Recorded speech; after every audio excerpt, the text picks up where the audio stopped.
Hello my dear students, आज एक important topic जो कि आपके एग्ज़ाम के लिए बहुत ज़्यादा ज़रूरी है, पैटर्न ऑफ इनहेरिटेंस, इसको मैं समझाने जा रहा हूँ। इसके पहले आपको जो प्री डिग्री वाला जो वीडियो है उसको देखना है, उसके बाद आप समझ पाएंगे। तो ये जो टॉपिक है वो पैटर्न ऑफ इनहेरिटेंस है और ये इस चीज़ को डेडिकेटेड है कि कोई भी बीमारी जो है वो किस प्रकार से आएगी या नहीं आएगी, मेल है फीमेल है तो उसमें बीमारी आएगी या वो सिर्फ कैरियर होगा। तो ऐसी बहुत सारी चीज़ें हैं। तो कौन कौन से फैक्टर होते हैं कि कोई भी डिजीज़ कैरी होगी या नहीं होगी, उसको मुख्य रूप से 4 भागों में बांटा गया है। तो पहला तो है ऑटोसोमल डोमिनेंट। ऑटोसोमल डोमिनेंट का मतलब है ऑटोसोम्स जो होते हैं वो हमारे फर्स्ट क्रोमोसोम से लेके 22nd क्रोमोसोम्स तक के ऑटोसोम्स पाए जाते हैं। चूँकि ये डोमिनेंट कैरेक्टर है तो यहाँ पर जो है एक भी क्या होगा कि अगर एक भी इसमें कैरेक्टर आ गया तो ये डिजीज़ को शो करने के लिए जो है ये सफिशिएंट है। तो इसमें हम लोग देखेंगे कि जो जीनोटाइप पैटर्न है यहाँ पर ए है, दोनों है, तो इसका मतलब ये अफेक्टेड है, बीमारी हो जाएगी। यहाँ पर सिंगल है तो भी ये बीमारी करने के लिए ये कैपेबल है क्योंकि ये डोमिनेंट कैरेक्टर है, तो यहाँ पर ये भी अफेक्टेड हो जाएगा। लेकिन यहाँ पर दोनों पर ही कहीं पे बीमारी नहीं आई है तो ये इस प्रकार से ये नॉर्मल होगा। इसमें क्या होता है कि जो डिजीज़ होती है वो हर जनरेशन में आती है। ये एक प्रकार का वर्टिकल ट्रांसमिशन है और मेल और फीमेल को ये दोनों को ही ये बराबर रूप से इफेक्टेड करता है। ऑटोसोमल जो डिजीज़ेस होती हैं उसकी ये इम्पॉर्टेंस है, ये उसका जो एक कैरेक्टर है। और इसमें जो इफेक्टेड पेरेंट होते हैं 50% चांसेस होते हैं कि वो आगे की जनरेशन में जाएगा या नहीं जाएगा। क्यों? क्योंकि दोनों से n नंबर आता है। मेल और फीमेल अगर दोनों में से कोई एक इफेक्टेड नहीं होगा, नॉर्मल होगा, तो बीमारी नहीं जाएगी। अब ये भी किया जा सकता है कि वहाँ पर x जो है, कौन सा फैक्टर रिस्पॉन्सिबल है, x है या y है। तो इस प्रकार से ये जो बीमारी है वो जाएगी या नहीं जाएगी, इसके 50% चांसेस होते हैं कि उसको जीन कहाँ से मिले हैं।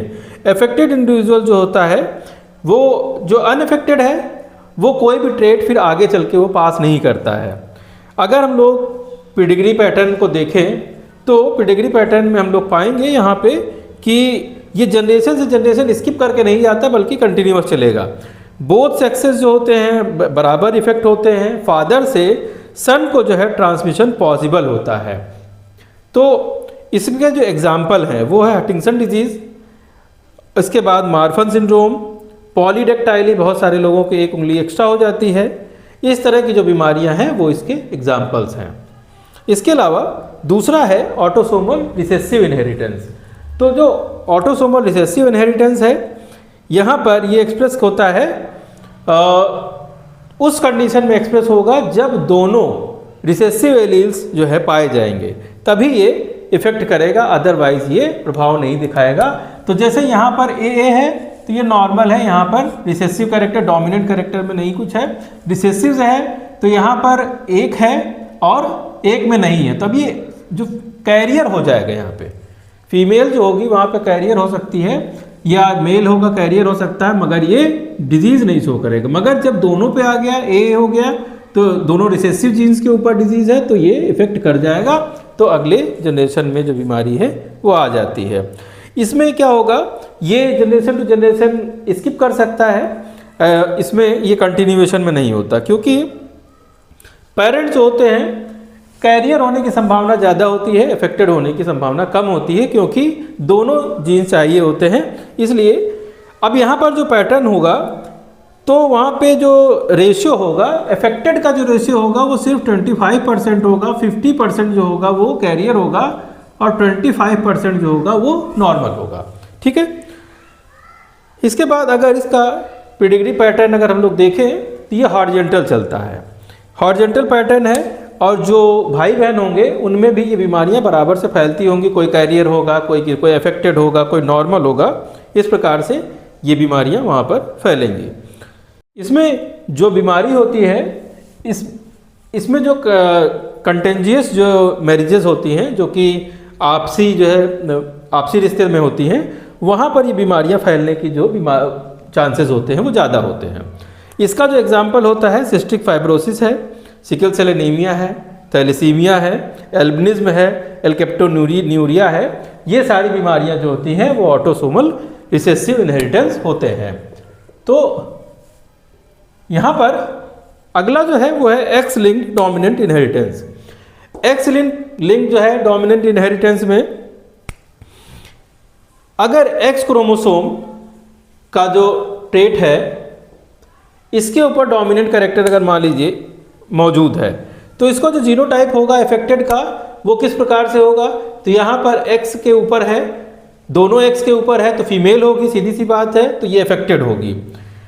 अब यहाँ पे एक के ऊपर है और एक के ऊपर नहीं है, चूंकि जो कैरेक्टर है वो किस प्रकार का है, डोमिनेंट है, तो अगर एक भी आ गया तो डिजीज ले आएगा। तो यहाँ पर जो फीमेल होगी अफेक्टेड हो जाएगी एक पे होने पे भी। और जब मेल की बारी आएगी तो मेल के पास तो एक एक्स ही होता है और उसके ऊपर भी डिजीज है, तो इसका मतलब मेल भी अफेक्टेड हो जाएगा।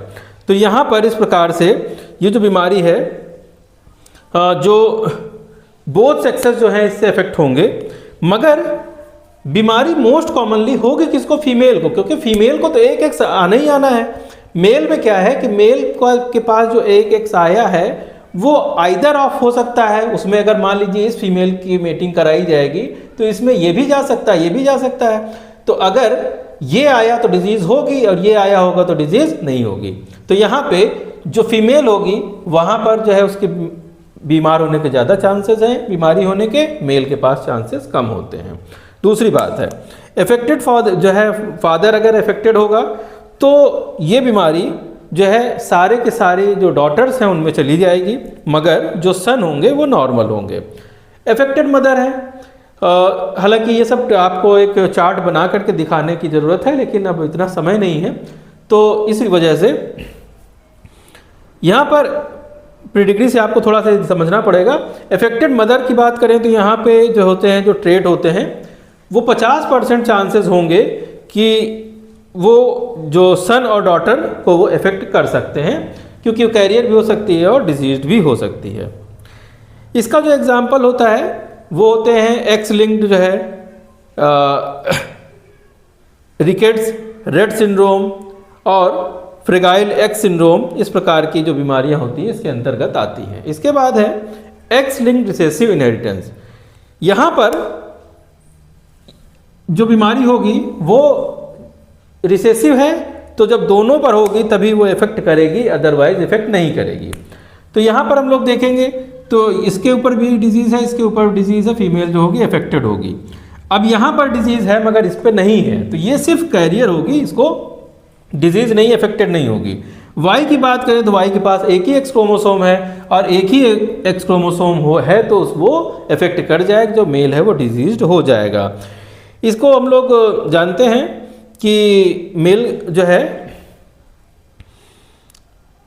ज़्यादातर इसमें जो मेल होंगे इस कंडीशन में, मेल जो है अगर फीमेल अफेक्टेड रही है तो वहाँ पर इस बात की ज़्यादा संभावना होती है कि मेल जो होगा अफेक्टेड होगा। देखिए अगर हम लोग इस तरह से चलें, एक बनाएं, तो अगर हम लोगों ने ये वाला जीन पैटर्न लिया, यहाँ पर XA लिया, यहाँ पर XA लिया और यहाँ पर नॉर्मल मेल भी लिया, तो भी संभावना क्या होगी कि यहाँ पर जो फीमेल है वो तो दोनों कैरियर हो गई, लेकिन जो मेल आ रहा है तो मेल के ऊपर यहाँ पर डिजीज़ होने, ये डिजीज़ हो गई, इसको बीमारी हो गई, और यहाँ पर जो है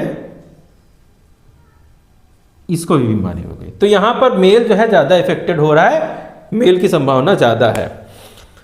तो यहाँ अगर मदर कैरियर हुई, अब हम लोग समझते हैं कि अगर मदर कैरियर होगी तो फिर फीमेल अगर इफेक्टेड थी तो सारे के सारे सन क्या हो जाएंगे, इफेक्टेड हो जाएंगे, बीमारी होगी।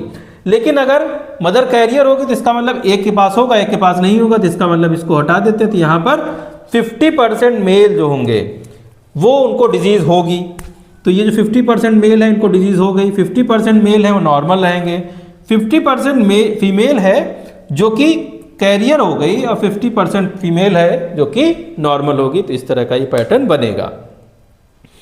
तो इसका जो एग्जाम्पल होता है कलर ब्लाइंडनेस, हीमोफीलिया, जिसमें कि ए और बी टाइप की होती है। और इसके बाद मस्कुलर डिस्ट्रॉफी जो होती है वो भी इसी के अंतर्गत आती है। ये सब इसके जो है कॉमन एग्जाम्पल हैं, इनको ध्यान रखिएगा। Thank you.